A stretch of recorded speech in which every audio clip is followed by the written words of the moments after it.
인공관절 수술을 하기 전에 이 영상을 보셨다면 1000만원 이상을 아끼시는 겁니다. 극심한 관절 통증 때문에 괴로운 분, 이건 전부 연골이 닳아서 생기는 문제입니다. 장담하는데 수술하지 않고 연골을 재생하는 방법은 관절 치료 단 하나뿐입니다. 안녕하세요. 여러분의 회춘을 책임지는 노화킬러 닥터 회춘입니다. 나이가 들면서 가장 스트레스 받는 것 중에 하나가 바로 관절 통증이죠. 사실 노화로 생기는 주름 같은 거는 신경 쓰이기는 해도 우리한테 고통을 주지는 않잖아요. 그런데 걸을 때마다 쿡쿡 쑤시는 무릎 관절 통증은 정말이지 너무 괴로우실 겁니다. 그래서 이 고통을 빨리 없애고 싶어서 팔팔하게 날아다니고 싶어서 여러 가지 치료법을 알아보실 텐데요. 파스부터 시작해서 연골 주사, 재활 운동, 뼈 주사까지 정말 이것저것 다 해보실 겁니다. 그런데 나중에 알게 되실 겁니다. 결국에는 연골이 없어서 생긴 통증은 손을 쓸 수가 없다는 것을요. 그리고 연골은 재생 못 시킵니다. 인공관절 수술밖에 답이 없다는 의사의 말도 들으시겠죠? 하지만 수술 없이 연골을 재생시킬 수 있는 단 하나의 방법이 있습니다. 바로 줄기세포 통증 치료입니다. 먼저 사진을 보실게요. 이 사진은 실제 저희 병원 환자분이 관절 내시경 사진입니다. 연골이 많이 손상이 됐죠? 엑스레이 사진도 보실게요. 여기 하얀 부분이 연골인데 많이 얇아져 있죠. 그래서 위아래의 무릎뼈가 서로 부딪히게 됩니다. 잘 모르시겠다고요? 그럼 바로 줄기세포 통증 치료 받은 후의 사진을 보여드리겠습니다. 자, 어떠신가요? 잘 모르는 초등학생이 봐도 사진이 굉장히 매끈하고 예쁘게 나왔죠? 그리고 엑스레이 사진도 보실게요. 하얀 부분이 더 두꺼워진 게 보이시죠? 연골이 확실하게 재생이 됐습니다.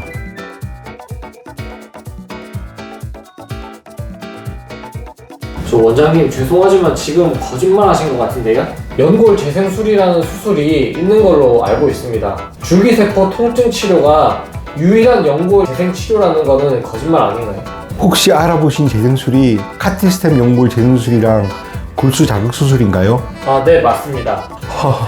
PD님 많이 공부해 주셔서 감사합니다. 제가 사실 시작할 때 말씀드렸는데요. 한 번 더 강조를 해보겠습니다. 수술 없이, 그러니까 수술이라는 게 절개를 하거나 뼈를 갖거나 하는 거잖아요. 카티스템 연골 재생술과 골수 자극 수술은 뼈에 구멍을 뚫는 수술입니다. 하지만 줄기세포 통증 치료는 뼈나 피부에 손상을 주지 않습니다. 그래서 제가 수술 없이 연골을 재생하는 유일한 치료라고 한 거죠. 아, 죄송합니다. 제가 괜히 아는 척 했네요. 아닙니다. 분명히 이 부분에 대해서도 궁금해 하시는 분이 계실 건데 잘 짚어주셨어요. 카티스템 연골 재생술이랑 골수 자극 수술, 그리고 줄기세포 통증 치료의 차이점에 대해서 간략하게 말씀드려 볼게요. 구독자분들이 제일 궁금해하실 치료비도요. 먼저 골수 자극 수술에 대해서 말씀드릴게요. 우리 뼈 속에는 골수라는 게 있잖아요. 이 연골이 없어진 곳에 뼈에다가 1mm 정도의 구멍을 여러 개 뚫어요. 그러면 골수가 흘러나오죠. 그 골수가 연골이 없는 뼈를 덮으면서 연골이 자연스럽게 재생되도록 유도하는 수술입니다. 뭔가 나무에 상처 내면 진액이 나와서 치료되는 그런 느낌인데요? 오, 맞습니다. 우리 골수에는 여러 치유 성분들이 들어있거든요. 연골이 몇 개월 동안 나오면서 새 연골이 돋아나게 하는 거죠. 통증 부위만 부분 마취하고 당일 수술이라서 나이 드신 분들께 유리한 치료입니다. 상대적으로 비용도 카티스템이나 줄기세포 통증 치료보다 저렴하고요. 오, 저렴하다면 이걸 사람들이 많이 하겠는데요? 그런데 단점이 있습니다. 연골이 없는 부위가 넓으면 치료를 못합니다. 또 원래의 튼실한 연골로 재생되는 게 아니라 내구성이 좀 떨어지는 연골로 재생됩니다. 그러다 보니 나중에 다른 연골 재생술할 때 결과를 안 좋게 만들 수도 있습니다. 치료 비용보다 그 효과를 더 자세히 봐야 하는 거 아시죠? 잘못 알아보고 치료하면 나중에 더 큰 돈이 나갈 수 있으니까요. 다음은 카티스템 연골 재생술입니다. 이거는 카티스템이라는 줄기세포 치료제를 환부에 투여하는 시술인데요. 상세한 치료법은 골수 자극 수술과 비슷합니다. 뼈에 여러 개의 구멍을 뚫고 주사하는 가장 큰 장점은 골수 자극 수술이랑 다르게 내구성이 튼튼한 본래의 연골로 재생이 된다는 겁니다. 하지만 비용이 한 번 투여할 때마다 대략 500만원 전후입니다. 한 바이알당 투여량이 1.5ml 정도 됩니다. 그런데 연골이 없는 부위가 넓으면 넓을수록 최대 3바이알까지 투여해야 합니다. 그러면 못해도 한 번 투여될 때 1,500만원이 들겠죠? 최대 3회까지 치료를 받아야 하니 거의 5천만원? 많이 비싸기는 해도 효과가 확실하다면 인공관절 수술보다는 나은 선택이 아닐까요? 네, 그렇긴 합니다. 하지만 약간의 부작용이 있어요. 임상실험이나 개선 결과 부작용이 거의 없다고 인정은 됐는데요. 그래도 서울 아산병원에서는 어느 정도의 부작용은 있을 수 있다고 명시해뒀어요. 두통, 변비, 근육통, 관절통, 적용 부위 통증, 수술 후 통증, 어지러움 등 이런 부작용이 있을 수 있으니 꼭 의사와 상의한 다음에 치료를 받아야 합니다. 이렇게 비싸고 좋은 치료제인데 왜 부작용이 있을까요? 그건 간단합니다.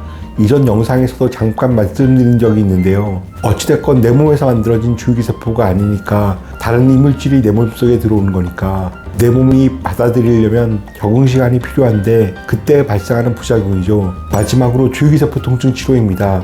제일 궁금하신 거는 비용이겠죠? 그냥 바로 말씀드리겠습니다. 골수 자극술과 비슷하거나 조금 더 고비용이고 카티스템 연골 재생술보다는 저렴합니다. 왜 그런지 말씀드릴게요. 첫 번째로 뼈에 구멍을 뚫지 않습니다. 수술을 하지 않는다고 계속 말씀드렸었는데 뼈에 구멍을 뚫지 않기 때문에 수술을 안 한다고 말씀드릴 수 있겠습니다. 아, 그래서 저렴한 건가요? 그 부분도 없진 않지만 더 정확하게는 환자 본인의 몸에서 추출한 줄기세포를 활용하기 때문에 카티스템보다는 더 저렴합니다. 카티스템 치료제는 다른 바이오 기업에서 엄청난 자본을 투자하고 연구하고 밤새서 만든 거잖아요. 인건비, 배송비, 연구비 등등 추가되는 비용이 많아요. 사실 치료제 값보다 부대 비용이 더 큰 겁니다. 그런데 우리는 그런 부대 비용이 없어요. 바로 치료 현장에서 줄기세포를 추출하고 정제해서 치료제를 만들고 환자에게 투여하죠. 내 몸에서 추출한 거를 그대로 치료제로 쓰는 거니까 그러면 부작용도 없겠네요? 맞습니다. 이제 PD님이 의사셔도 되겠네요. PD님 말씀처럼 자기 몸에서 재료를 얻어서 만들어진 치료제라서 부작용은 없습니다. 그리고 카티스템 연골 재생술처럼 본래의 튼실한 연골로 재생이 이루어지죠. 뼈에 구멍을 뚫지 않으니까 왠지 내 몸이 훼손되지 않는다는 만족도 느낄 수 있습니다. 당연히 당일 시술입니다. 자, 어떠신가요? 지금 현존하는 연골 재생술에 대해서 쭉 말씀드렸는데요. 어떤 치료를 선택하든지 의사와 진료 상담은 기본입니다. 그리고 연골 치료는 사후 관리가 더더욱 필수입니다. 치료받아 놓고 무릎을 마구잡이로 사용하면 상처 부위를 소금으로 비비는 행동과 똑같습니다. 아무래도 가격이 만만치 않은 치료들이니 장기적으로 봤을 때 자신의 무릎 통증이 부작용 없이 개선될 수 있는 치료가 뭔지를 따져보시고 결정하시기를 바랍니다. 인공관절 수술은 정말이지 대형 수술입니다. 비용도 기본적으로 1,000만 원 이상부터 시작이고요. 대수술을 하기 전에 연골 재생술로 무릎을 지켰으면 하는 마음에 민감할 수 있는 치료 비용까지 말씀드리면서 영상을 찍었습니다. 통증에 대해서 좀 더 진중한 대화가 필요하시다면 더보기에 있는 번호로 연락 부탁드립니다. 다음에는 더 재미있고 도움되는 정보를 다뤄보겠습니다. 구독과 좋아요, 알림 설정은 제 지식을 쏟아내는 큰 힘이 됩니다. 감사합니다.